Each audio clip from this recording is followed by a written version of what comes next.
देखो जान, अब मुझसे नौकरानी बनकर नहीं रहा जाता। मैंने ना तो तुम्हारे माँ का ठेका ले रखा है और ना ही तुम्हारे भाई का। ना तो मैं इतना खाना बना सकती हूँ और ना ही झाड़ू पोछा कर सकती हूँ। पूजा गुस्से में चिल्ला रही थी। सोनू ने उसका हाथ थामा और कहा, मेरी जान थक गई होगी ना, चिंता मत करो, कुछ ही दिनों में छोटे की शादी होने वाली है।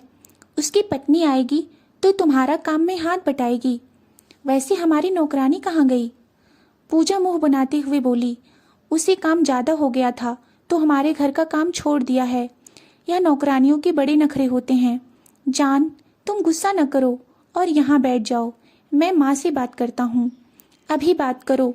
हाँ बाबा, अभी करता हूँ, तुम शांत हो जाओ। अच्छा सुनो, आज डिनर के लिए बाहर जाते हैं, तुम्हारा मूड फ्रेश हो जाएगा। माँ, मुझे आपसे कुछ ज़रूरी बात करनी है। हाँ लल्ला, बताओ क्या हुआ? बात यह है कि हाँ बेटा बोलो, क्या बात है? माँ, पूजा कह रही थी कि वह घर के काम करके थक जाती है, उससे इतना ज़्यादा काम नहीं होता।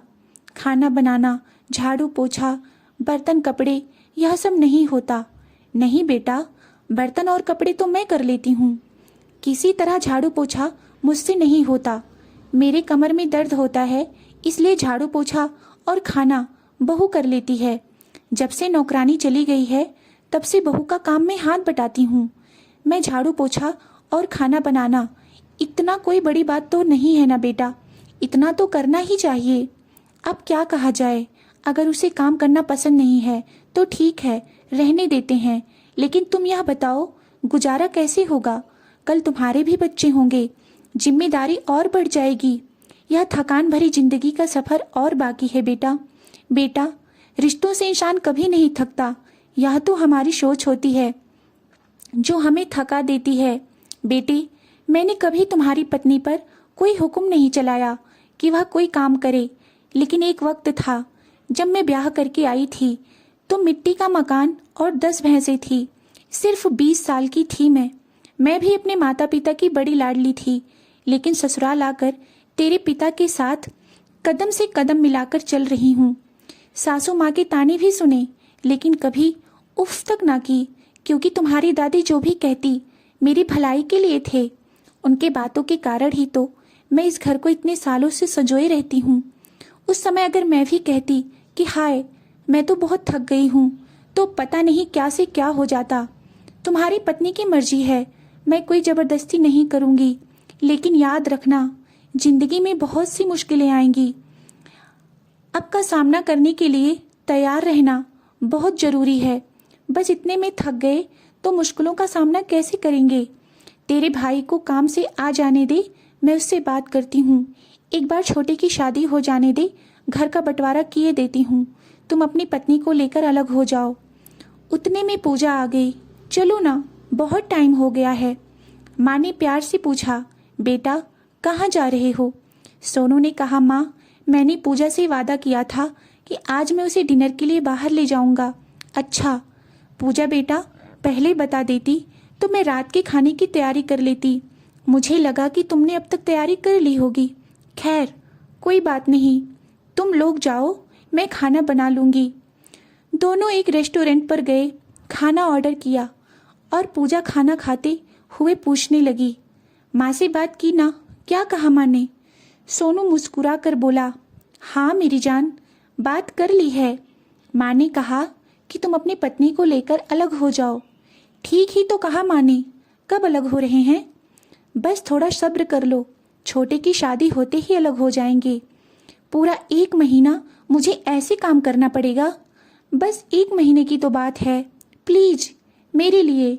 ठीक है, तुम्हारे लिए इतना तो कर ही सकती हूँ।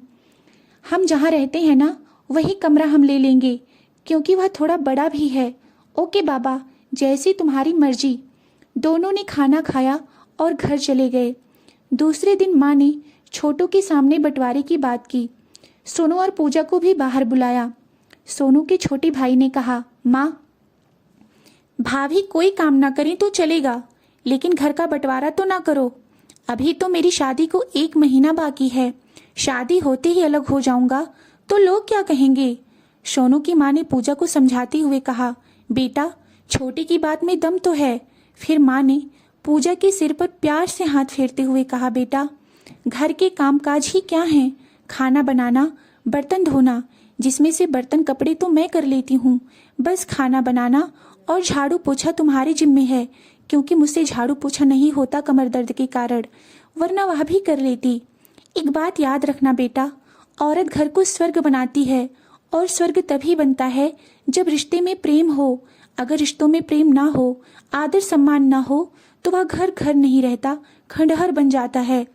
मैं यह नहीं कहती कि तुम दोनों अलग ना हो, बस शादी के तुरंत बाद अलग हो जाओगे तो लोग बातें बनाने लगेंगे, कम से कम 1 साल तक साथ में रहेंगे।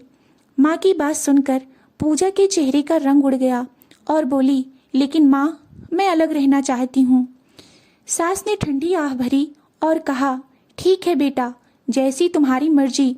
बस इतना कहना चाहूंगी बहू, रिश्तों से बगावत अच्छी नहीं होती। यह बंटवारा दिल पर पत्थर रखकर लिया जा रहा है। अगर सब राजी खुशी अलग होते तो अच्छा रहता। मैं जानती हूँ आप जितनी भी अच्छी क्यों न रहो, घर में थोड़ी बहुत नोकझोंक तो होती रहती है, यह तो पुराने जमाने से चलता आ रहा है। लेकिन अगर तुम्हें मेरे और छोटे के लिए खाना बनाने में तकलीफ हो रही है तो मैं अपना और छोटे का खाना भी बना ही लिया करूंगी। बाकी तुम सिर्फ अपना और अपने पति का खाना बनाना और अपना काम कर लेना, लेकिन हम सबके साथ रहोगे तो अच्छा होगा। लेकिन पूजा की तो बस यही जिद थी कि वह अलग रहना चाहती है। ठीक है बहू, मर्जी तुम्हारी, कल को कोई ऊंच नीच हो जाए तो हमें ना कहना। छोटे की शादी होते ही बंटवारा हो गया और घर के बीच एक दीवार बना दी गई। सोनू को भी इस तरह का घर का बंटवारा पसंद नहीं आ रहा था, मगर पत्नी के लिए खामोश रहा। पूजा अब खुद को आजाद समझने लगी। उसके चेहरे पर एक अलग ही सुकून था। अलग होते ही पूजा ने पति से फरमाइशें शुरू कर दी। देखो ना जान, हमारे पास टीवी है, वह बहुत छोटा है, मुझे बड़ा टीवी चाहिए। सोनू ने प्यार से कहा, हाँ मेरी जान, ले लूँगा। दूसरे दिन ही बड़ा टीवी भी आ गया। उसके 50,000 के मोबाइल की फरमाइश पूरी कर दी गई और फिर वॉशिंग मशीन भी आ गया। अब सारा दिन या तो मोबाइल या तो टीवी, बस बीच में उठकर खाना ही बनाना होता था। झाड़ू पोछे के लिए भी नौकरानी रख ली गई थी। सोनू एक होटल में सीनियर वेटर का काम करता था। सारा दिन खूब मेहनत करता और लोगों मालिकों की खरी खोटी भी सुनता, और शाम को जब घर आता तो पूजा फोन पर अपने मायके वालों से बातें करने में बिजी रहती। खुद ही खाना गर्म करके खाता और सो जाता। एक दिन पूजा ने बड़े प्यार से सोनू से कहा, हम घर बेचकर शहर चले चलते हैं, वहां कोई प्लॉट खरीद कर घर बना लेंगे। सोनू बहुत थका हुआ था। पूजा, पागल वाली बातें ना करो, हमारा पुश्तैनी घर है, इसे कैसे बेचेंगे। अच्छा तो फिर ऐसा करो, मुझे 2 लाख रुपए दे दो। सोनू आश्चर्यचकित होकर पूछने लगा, 2 लाख रुपए? सब ठीक तो है ना? हाँ बाबा, सब ठीक है, बस मेरा भाई दुबई जा रहा है ना, पापा का फोन आया था, वीजा के लिए 2 लाख रुपए कम पड़ रहे हैं। पूजा की बात सुनकर सोनू को गुस्सा आ गया। तो मैं क्या करूं, 2 लाख रुपए कम है तो कैसे भी इंतजाम कर लेंगे तुम्हारे पापा, तुम मुझे टेंशन मत दो। मैं तो खुद परेशान हूँ, दीवारें कितनी कच्ची हैं, तुमसे तो सब्र ना हुआ। पहले बड़ा घर बना लेते, उसके बाद बंटवारा हो जाता, मगर तुम्हें तो अलग होना था। अब घर बनाने के लिए पैसे जोड़ना पड़ेगा। मेरे पास पैसे होते तो मैं घर का काम ना शुरू करता। तुम्हारे पापा से कह दो, हमारे पास इतने पैसे नहीं हैं। ठीक है, तुम परेशान ना हो। मैं क्या सोच रही हूँ, मेरा सोने का हार है ना, वह बेच देंगे।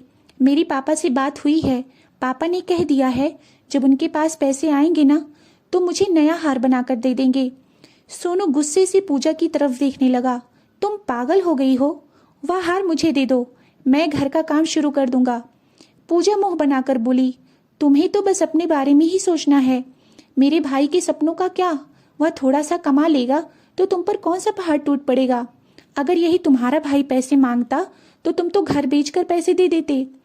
सोनू करवट बदलता हुआ बोला, जाओ यार, जो करना है कर लो, मुझसे ना पूछो। दूसरे दिन सोनू काम पर चला गया। पूजा ने अपने भाई को फोन करके बुलाया और अपने सोने का हार बेचकर 3 लाख रुपए दे दिए। सोनू की माँ को पता चला तो अब बहुत गुस्सा हुई। मेरा लल्ला मजदूरों की तरह काम करता है और पूजा है कि 3 लाख का हार बेचकर मायके वालों को दे दिया। वह सोने का हार तो मैंने दिया था, कम से कम मुझसे तो पूछ लेती। इसीलिए अलग रहना चाहती थी ताकि अपने मायके वालों को मेरे बेटे के पैसों पर ऐश करा सके। सासू माँ ने पूजा को खूब डांट लगाई। पूजा को गुस्सा आया तो कहने लगी, आपने पहनाया है तो क्या हुआ, था तो मेरा ही ना, आपको क्या लेना देना। सास बहू में खूब तकरार हुई। छोटे बेटे ने माँ को समझाया, माँ रहने दो, इनको अलग ही कर दिया है और जब इनको हमारे लिए कुछ पड़ी नहीं है तो हमें क्यों दखल देना इनकी जिंदगी में। भाई और माँ चले गए। शाम को जब सोनू घर आया तो पूजा मगरमच्छ के आंसू बहाने लगी। अब मुझे यहाँ नहीं रहना, मैं थक गई हूँ। सोनू को बहुत तेज बुखार था। मेरी जान क्या हुआ, क्यों रो रही हो? तुम्हारी माँ ने मुझे बहुत गालियाँ दी हैं, बुरा भला भी कहा है। उन्हें कैसे पता चला मैंने सोने का हार बेच दिया है? सोनू परेशान होकर बोला, अरे यार, तुम जिस दुकान पर गोल्ड बेचकर आई हो ना, वह मेरा दूर का कजिन है। वह कभी कभी आता है हमारे यहाँ, इसलिए तुम्हें नहीं पता। उसने बताया है माँ को। जो भी हो, तुम्हारे माँ को मुझे ऐसी गाली नहीं देना चाहिए था। मैं जा रही हूँ अपने मायके, अकेली ही रहना। बुखार के कारण सोनू का सर दर्द कर रहा था और बदन भी। उसने कहा, यार मुझे सोने दो, मुझे नहीं सुननी है तुम्हारी बकवास। पूजा का पारा चढ़ गया और कहने लगी, बस बकवास ही करती हूँ मैं, तुम्हारी दुश्मन हूँ, बुरी हूँ मैं सबको। तुम्हारी माँ ने जो कहा उसका क्या, तुम्हें तो वह नजर नहीं आता, वह तुम्हें बुरी नहीं लगती, बकवास नहीं लगती। पूजा रोने लगी। सोनू को बहुत तेज बुखार था, वह कांपने लगा। इतने में दरवाजे की घंटी बजी। सोनू धीरे से कहने लगा, जाओ देखो कौन है। पूजा पूजा चिल्ला कर बोली, अरे यार कौन होगा, तुम्हारी माँ ही होगी। ईश्वर के लिए खामोश रहोगी। खुद जैसे तैसे उठकर दरवाजा खोला तो सामने माँ ही थी। लल्ला क्या हुआ? यह कहते हुए सर पर हाथ फेरा। तुझे तो बुखार है, क्या हुआ बेटा? कितने दिन हो गए तुम मुझसे मिले नहीं, इसलिए मेरा दिल परेशान हो रहा था, मैं तुझसे मिलने आ गई। माँ की बात सुनकर सोनू की आंखों में आंसू आ गए। माँ का हाथ पकड़कर अंदर ले आया। क्या हुआ, मेरे बच्चे को बुखार है? थोड़ा माँ ने हाथ लगाया। तेरा बदन तो बहुत जल रहा है बेटा, दवाई ली या नहीं? नहीं माँ। पूजा कुछ खाने को दिया या नहीं? सास का सवाल सुनकर पूजा का मुंह उतर गया। अब क्या बताती। जब से सोनू आया है तब से शिकायतें चल रही हैं, पानी तक ना पूछा था। सोनू की हालत बहुत ज्यादा बिगड़ गई थी। पूजा भी सोनू की हालत देखकर घबरा गई। माँ ने जल्दी से छोटे भाई को बुलाया और अस्पताल ले गए। डॉक्टर ने चेकअप किया और सोनू को एडमिट कर लिया। पूजा, माँ और छोटा भाई साथ में बैठे हुए थे। सोनू को सुकून चाहिए था, पूजा ने तो इसकी जिंदगी नरक बना दी थी। भाई ने सोनू का पॉकेट चेक किया तो उसमें सिर्फ 100 रुपए थे। यह देखकर भाई बहुत परेशान हुआ। जब सोनू ठीक हो गया तो भाई घर लेकर आया और सोनू के पास आकर बोला, भैया क्या हो गया तुमको, क्या हालत बना रखी है? सोनू खामोश रहा। दूसरे दिन सोनू काम पर जाने के लिए तैयार होने लगा। घर से बाहर आया तो भाई मिल गया। भैया पागल हो गए हो क्या? अभी अस्पताल से आए हो, आराम कर लो। तभी परेशान होकर सोनू बोला, भाई 2 दिन बाद अगर किस्त नहीं दूंगा तो मेरे घर पर आ जाएंगे। भाई ने पूछा, कैसी किस्त भैया? अभी पूजा ने नया मोबाइल लिया है 50,000 वाला, उसकी 5,000 हर महीने की किस्त है। टीवी और वॉशिंग मशीन भी ली है, उसकी भी किस्त देनी बाकी है। यह सुनकर भाई को बहुत गुस्सा आया। भैया घर देखा है अपना, छत कितनी बिगड़ गई है, दीवारें ऐसा लगता है अभी गिर जाएगी। इसका कुछ सोचो, मोबाइल जरूरी था क्या? भैया मैं एक बात कहता हूँ, बुरा नहीं मानना, तलाक दे दो अपनी पत्नी को। सोनू ने कहा, कैसे दे दूं भाई, वह माँ बनने वाली है। पूजा हमेशा एक ही रट लगाए रहती, घर बेचकर चले जाते हैं। सोनू कहता, मैं उतना शहर का खर्च नहीं कर सकता, लेकिन पूजा हमेशा अपनी जिद पर अड़ी रहती। समय ऐसे ही निकलने लगा। पूजा शॉपिंग करने के लिए भी बड़ी दुकानों पर जाती। सासू माँ को पूजा का यह व्यवहार बिल्कुल पसंद नहीं था, मगर वह बहुत मुंहफट लड़की थी, इसीलिए वह खामोश थी। मगर उसे अपने बेटे की बहुत फिक्र होती। पूजा की फरमाइशों को पूरा करते करते सोनू बहुत ही कमजोर हो चुका था। बीपी, शुगर और दिल का मरीज बन गया था। अब उनका एक बेटा भी था। सोनू को पूजा पर बहुत गुस्सा था, मगर अपने बेटे का चेहरा देखकर खामोश था। वहीं दूसरी तरफ पूजा को अपने मायके वालों, अपने बहन भाइयों की बहुत फिक्र होती। जो पैसे घर खर्च के लिए होता वह अपने मायके वालों पर उड़ा देती। वहीं दूसरी तरफ वह अपनी सास, देवर और देवरानी से इतनी ही नफरत करती। पूजा को उनका अपने घर पर आना बिल्कुल पसंद नहीं था और ना ही उनके घर जाती। सोनू बीमार रहने लगा, मगर पूजा को इसकी जरा भी चिंता नहीं थी। ऐसे ही 8 साल गुजर गए थे, लेकिन पूजा के झगड़े, फरमाइशें और बेरुखी खत्म होने का नाम नहीं ले रही थी, या यूं कहें कि फरमाइशें बढ़ती ही जा रही थी। अचानक दिल का दौरा पड़ने से सोनू की मां का देहांत हो गया। पूजा के चेहरे को देखकर लगता ही नहीं था कि उसे इस बात का जरा भी गम था। वह अपने ही देवर के घर मेहमानों की तरह आई और मेहमानों की तरह ही चली गई। माँ के जाने के बाद तो भाइयों में दूरी बढ़ने लगी। अब सोनू का भाई के घर आना जाना भी कम हो गया था। देखते ही देखते भाई ने बड़ा सा घर बना लिया। सोनू उसी घर में रहता था जिसकी दीवारें और छत कमजोर हो चुकी थी। सोनू सब देखकर बहुत परेशान होता और मन ही मन रोता। वह अपनी पत्नी को समझाने की आखिरी कोशिश करने लगा। पूजा, देखो ना, मेरे भाई ने कितना बढ़िया घर बनाया है और हम वहीं के वहीं रह गए। अगर तुम अपने खर्चे पर थोड़ा कम कर दो तो मैं पैसा बचा बचा कर अपने लिए भी बड़ा सा घर बना लूंगा। पूजा गुस्से से बोली, तुम्हारा भाई हर महीने 50,000 कमाता है और तुम सिर्फ 30,000 महीना कमाते हो, तो पैसा कैसे बचेगा? और ऊपर से तुम कह रहे हो कि मैं फिजूल खर्ची करती हूँ। सोनू को भी गुस्सा आ गया। बोला, मैं 30,000 रुपये कमाता हूँ महीना, मगर तुम्हारा खर्च 50,000 का होता है। अब तुम ही सोचो, क्या तुम फिजूल खर्च नहीं करती हो?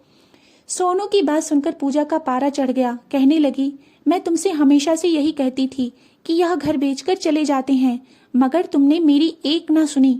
सोनू को यह सुनकर बहुत गुस्सा आया। कितनी घटिया औरत हो तुम, यह नहीं कहती कि महंगा मोबाइल, महंगे कपड़े छोड़कर मिलकर घर को घर बनाते हैं। तुम हमेशा से मेरे घर बेचने की बात करती थी और मुझे पता है यह घर बेचकर जब पैसा आएगा उसमें से आधा पैसा तो तुम्हारे मायके चले जाएगा और फिर जिंदगी भर किराए के घर में रहना पड़ेगा मुझे। पूजा भी सोनू की बातों का मुंह तोड़ जवाब दे रही थी। उसे अपनी गलती का नजर ही नहीं आ रही थी। सारी गलतियों का टोकरा उसने सोनू के ऊपर मढ़ा था और साथ यह भी कहने लगी, तुम जो भी कमाओगे उससे मेरा बराबर का हक है। मैं तुम्हारी पत्नी हूँ, मेरी फरमाइशों को पूरा करना तुम्हारी जिम्मेदारी है। सोनू बोला, क्या मेरे लिए तुम्हारी कोई जिम्मेदारी नहीं है? तुम बताओ मुझे, तुमने मेरा कौन सा हक पूरा किया है? जब से शादी हुई तब से मैंने अपनी सारी जिम्मेदारी बखूबी निभाई है। तुमने मेरे लिए क्या किया है? तुम तो वह घटिया औरत हो जिसने मुझे मेरी माँ और मेरे भाई से दूर कर दिया। वह घटिया औरत हो जिसकी वजह से मैं अपनी माँ को मरते समय गले भी नहीं लगा सका। तुम वह घटिया औरत हो जिससे मुझे मेरी माँ की सेवा का हक भी छीन लिया। तुम वह घटिया औरत हो जिसने अपने मायके वालों को अपने पति की कमाई खिला खिलाकर उनके अपने पैरों पर खड़ा कर दिया, लेकिन अपने पति को कंगाल कर दिया। और देखो मेरे घर को, मैं डरता हूँ, पता नहीं कब कच्ची दीवारें और छत टूट कर गिर जाएं। तुम वह घटिया औरत हो जिसने कभी इस घर को घर समझा ही नहीं। अगर समझा होता तो आज हमारा भी पक्की दीवारों वाला घर होता। तुम्हारे कारण मेरा बेटा सरकारी स्कूल में पढ़ रहा है, जबकि मेरे भाई के बच्चे बड़े स्कूल में पढ़ते हैं। तुम वह घटिया औरत हो जिसने मुझे कम उम्र में ब्लड प्रेशर, शुगर और दिल का मरीज बना दिया है। अरे तुम वह गंदी औरत हो जिसके कारण मैं समय से पहले ही बूढ़ा हो गया। तुम्हारे कारण मजदूरों की तरह काम करता रहा, तुम्हारी फरमाइशों को पूरा करने के लिए। ना जाने क्या क्या किया और सब कुछ लूट कर तुमने अपने भाई बहनों को दे दिया। मेरा क्या कसूर था? यही ना कि मैंने दूसरे मर्दों की तरह तुम पर कभी हाथ नहीं उठाया। तुमसे कभी झगड़ा नहीं किया, हमेशा तुम्हारी हाँ में हाँ मिलाता रहा। तुम समझती रही कि मैं तुमसे डरता हूँ। अरे इज्जत करता था तुम्हारी, तुम्हें बेसहारा नहीं करना चाहता था। तुम्हें अगर मैं छोड़ देता तो तुम कहाँ दर बदर भटकती फिरोगी, बस यही सोचता रहा। मगर तुम अपनी हरकतों से बाज नहीं आई। काश कि तुम उसी में खुश होती जितना मैं कमा कर लाता। हर समय नए कपड़े, नए मोबाइल का झगड़ा छोड़कर मेरे कदम से कदम मिलाकर चलती। फिर गुस्से से चिल्लाते हुए कहा, अब बहुत हो गया, अब मैं थक गया हूँ, अब मुझसे और बर्दाश्त नहीं होता। मैं आज और इसी वक्त तुम्हें तलाक देता हूँ। अपने मायके वालों से तुम्हें बहुत प्यार है ना, तो चली जाओ हमेशा के लिए अपने मायके। आज से तुम्हारा मेरा रिश्ता खत्म। पूजा चिल्ला चिल्ला कर रोने लगी। प्लीज सोनू, ऐसा मत करो, हमारे बेटे के बारे में तो सोचो। सोनू ने कहा। उसके बारे में सोचकर ही मैं अब तक खामोश था, लेकिन अब नहीं। सोनू प्लीज मुझे माफ कर दो, मैं संभल जाऊंगी। मैं बेमतलब की फरमाइशें नहीं करूंगी तुमसे, और मैं अपने मायके वालों से बात भी नहीं करूंगी। प्लीज मुझे एक मौका दे दो। नहीं पूजा, अब पानी सर से ऊपर जा चुका है, अब और नहीं। यह कहते हुए सोनू ने धक्के मारकर पूजा को घर से बाहर निकाल दिया। पूजा, मैंने 12 साल क्या क्या ना किया था तुम्हारे लिए, मगर तुमने मेरी जरा भी कदर नहीं की। पूजा माफी मांगती रही, मगर अब वक्त गुजर चुका था। 12 साल इसी आस में गुजार दिए थे कि सुधर जाएगी। पूजा अपने मायके चली आई। जब तक भाभी भाइयों को सोनू की कमाई खिलाती रही, सब उसके साथ हंसी खुशी रहते थे। लेकिन अब तलाक हो गया था तो कोई पूछने को तैयार नहीं था। भाभी कहने लगी, हमारा ही गुजारा बड़े मुश्किल से होता है, अच्छा होगा कि तुम दूसरी शादी कर लो। पूजा रिश्तों को बदलता हुआ देख रही थी। सबके असली चेहरे सामने आ रहे थे। सोनू ने भी दूसरी शादी कर ली थी। उसकी दूसरी पत्नी बहुत अच्छी थी, समझदार थी, पति का आदर सम्मान करने वाली थी। सोनू के बेटे को भी सगी माँ की तरह प्यार करती थी। जितना भी सोनू कमा कर लाता उसमें से पैसे बचा कर रखती और पैसे को उतना ही खर्च करती जितना की जरूरत हो। सोनू फरमाइशें उसकी भी पूरा करता, मगर उसकी फरमाइशें बेफिजूल की नहीं होती थी। देखते ही देखते 2 साल में सोनू ने बड़ा सा घर भी बना लिया। सोनू अपनी पत्नी से बहुत खुश था। उसकी दूसरी पत्नी ने घर को स्वर्ग बना दिया था। वहीं दूसरी ओर पूजा की शादी एक मजदूर से हो गई, जिसका पहले ही तलाक हो चुका था। वह पूजा को हर समय शराब पीकर पीटता और मारता और गाली गलौज करता। पूजा अपने किए पर बड़ा पछता रही थी। उसने कितने अच्छे पति को खो दिया था। अब दिन भर घर का काम करती, झाड़ू पोछा बर्तन कपड़े और साथ ही 20 लोगों का खाना भी बनाती। उसके बाद भी पति गाली देकर बुलाता, खाने में कुछ भी गड़बड़ हो जाए तो थप्पड़ मार देता। दिन भर काम करके वह थक जाती और बीमार भी होती तो भी उसके पति को उसकी जरा भी परवाह नहीं होती। वह अपने पांव भी उसी से दबाता। पछतावे के सिवा और कुछ भी नहीं बचा था पूजा के पास। वह मां बनने वाली थी। उसका पति उसे अस्पताल ले गया। देखा तो वहां अस्पताल में मिठाइयां बांटी जा रही थी। एक नर्स से पूजा ने पूछा, यह किस खुशी में मिठाई बांटी जा रही है? एक लड़की की ओर इशारा करते हुए नर्स ने कहा कि आज उन्हें बेटी हुई है, इसी खुशी में उनके पति मिठाई बांट रहे हैं। उसके बाद पूजा ने जो देखा उसके पैरों तले से जमीन खिसक गई। मिठाई बांटने वाला और कोई नहीं, सोनू ही था। आज उसकी दूसरी पत्नी ने एक बेटी को जन्म दिया था। तभी सोनू कमरे में आया और अपनी पत्नी से कहा, चलो जान, गाड़ी आ गई है, घर चलते हैं। उसने अपनी बेटी को गोद में उठाया और अपनी पत्नी को सहारा देकर बाहर की ओर जाने लगा तो अचानक उसकी नज़र पूजा पर पड़ी। फटे पुराने कपड़े, चेहरे पर जख्म के निशान, पाँव में पुराना सा जूता, चेहरे पर थकान और बेबसी। उसे इस हाल में देखकर सोनू देखता ही रह गया और उसकी आंखों से आंसू आ गए। सोनू कुछ कहने ही वाला था कि पूजा का पति वहां आ गया और गुस्से से कहने लगा, तू यहाँ बैठी है, डॉक्टर कब से बुला रही है, जल्दी से चेकअप करवा। पूजा के पैर में चोट लगी थी, फिर भी पति ने कोई सहारा नहीं दिया। आंखों में आंसू थे और वह लंगड़ाते हुए अंदर चली गई। सोनू भी अपनी पत्नी को लेकर वहां से चला गया। दोस्तों, वीडियो पसंद आया हो तो लाइक शेयर जरूर करें और चैनल पर नए हैं तो चैनल को सब्सक्राइब जरूर करें। धन्यवाद।